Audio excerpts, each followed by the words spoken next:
स्वामी जी, आज जो यहाँ पर बैठक हुई, उस बैठक का उद्देश्य क्या था आपका?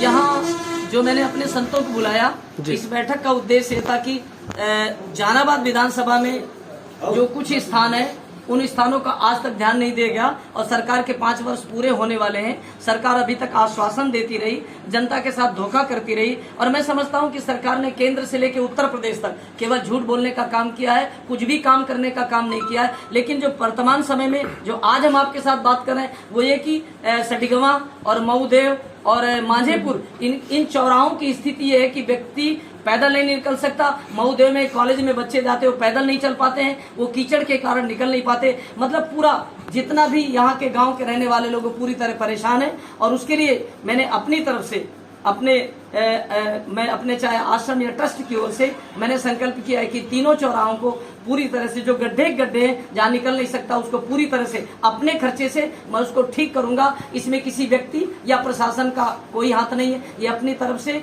हम ये कार सेवा करेंगे और कार सेवा का ही परिणाम कि अभी तक सेवा कर रहा हूँ। मैं अभी तक 800 बेटियों की शादी कर चुका, 89 मुस्लिम बेटियों का निकाह मैंने करवाया अपनी लाइफ में और ये सेवा का कार्य चल रहा है। इसलिए मेरा जन्म स्थान है ये और मैं सोचता हूँ कि जन्म स्थान में मुझे कार्य करना चाहिए। ये मेरा श्री गणेश है कि मैं आपकी सेवा में कुछ काम आ सकूं, इसके लिए संकल्प किया। स्वामी जी, जैसा कि जानकारी हो रही है कि आगे आने वाले विधानसभा चुनाव में भी आप हाथ आजमाने वाले हैं, इस बारे में आप क्या कहना चाहेंगे? ऐसा कि ये मैंने सब कुछ पार्टी के ऊपर छोड़ा है। ये निश्चित है कि मैं समाजवादी पार्टी में हूँ। मुझे सम्मान पूर्वक लखनऊ बुलाया अखिलेश जी ने और मैंने उनका सम्मान स्वीकार किया है। इसलिए ऐसी स्थिति में किसान बहुत परेशान है। यहाँ पर रात भर में देखता हूँ लोग टॉर्च लेकर के जगते हैं। इसलिए गौ माँ के लिए कुछ भी नहीं किया गया इन 5 वर्षों में। सारी गायें यहाँ पर भटकती। जिस गौ माँ को गाओ विश्वस्य मातरा, जहाँ वेद भगवान ने कहा कि गाय विश्व की माँ है, वही उत्तर प्रदेश सरकार पूरी तरह फेल रही। उस माँ की न रक्षा कर सके, न उसके लिए गौशाला बना सके और बल्कि आज किसान रात भर जगता है और उसके बाद उसकी फसल नहीं बच पाती है। चाहिए था सरकार को कि सरकार बनते ही जो वचन दिया था इन्होंने कि गंगा को पूरी तरह साफ कर देंगे, यमुना जी को पूरी तरह स्वच्छ कर देंगे और इस देश में किसान को न्याय मिलेगा, महंगाई को कम करेंगे, हम सब्सिडी देंगे, कुछ नहीं किया गया।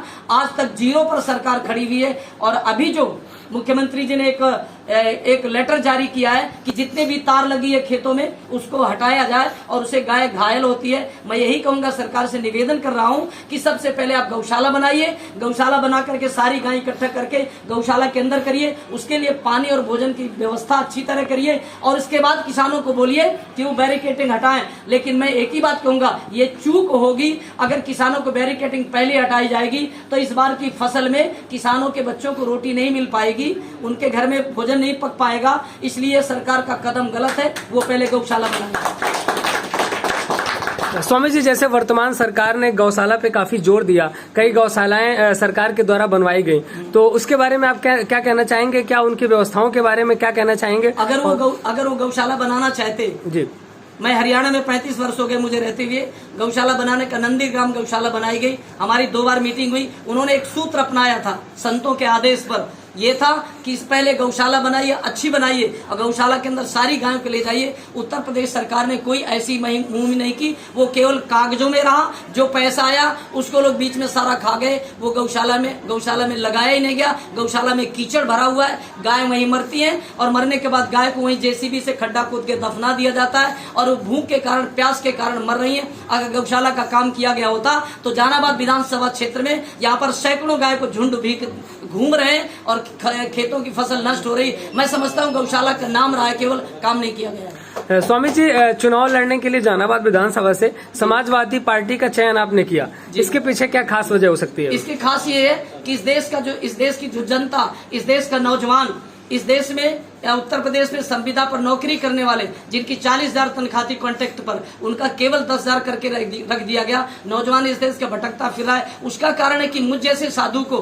मुझे मैदान पे आना पड़ा और उतरना पड़ा, क्योंकि कोई भी इनका विरोध करने के लिए तैयार नहीं। एक मैं साधु हूँ, मैं पूरी तरह से इनका विरोध करूंगा। या तो वो न्याय दे, नहीं तो आने वाले चुनाव में मैं उसका पूरे उत्तर प्रदेश में विरोध करूंगा। स्वामी जी, अगर आप इस विधानसभा चुनाव में विजयी होकर जहानाबाद विधानसभा के विधायक बनते हैं तो आने वाले भविष्य के आपके ड्रीम प्रोजेक्ट क्या होंगे? आने वाला मेरा संकल्प है, साधु का वचन संत वचन पत्थर कर लीका। मैं अगर जिम्मेदारी से बोल रहा हूँ तो साधुता से बोल रहा हूँ। वो ये, अगर मुझे टिकट दिया गया और मैं जहानाबाद से आता हूँ तो मेरा ये जन्म स्थान है और जन्म स्थान केवल जहानाबाद नहीं, पूरा फतेहपुर है, इतना ही नहीं पूरा उत्तर प्रदेश है। लेकिन सबसे पहले जहानाबाद विधानसभा से अगर मैं आया, करप्शन नहीं रहेगा, कोई सड़क खराब नहीं मिलेगी, किसी गरीब को कोई तकलीफ नहीं होगी, कहीं पर कोई लेन देन नहीं होगा, यहाँ पर न्याय रहेगा और न्याय के आगे सत्यात्मानंद खड़ा होगा, कहीं अन्याय नहीं होने पाएगा मेरे आने के बाद। जी धन्यवाद।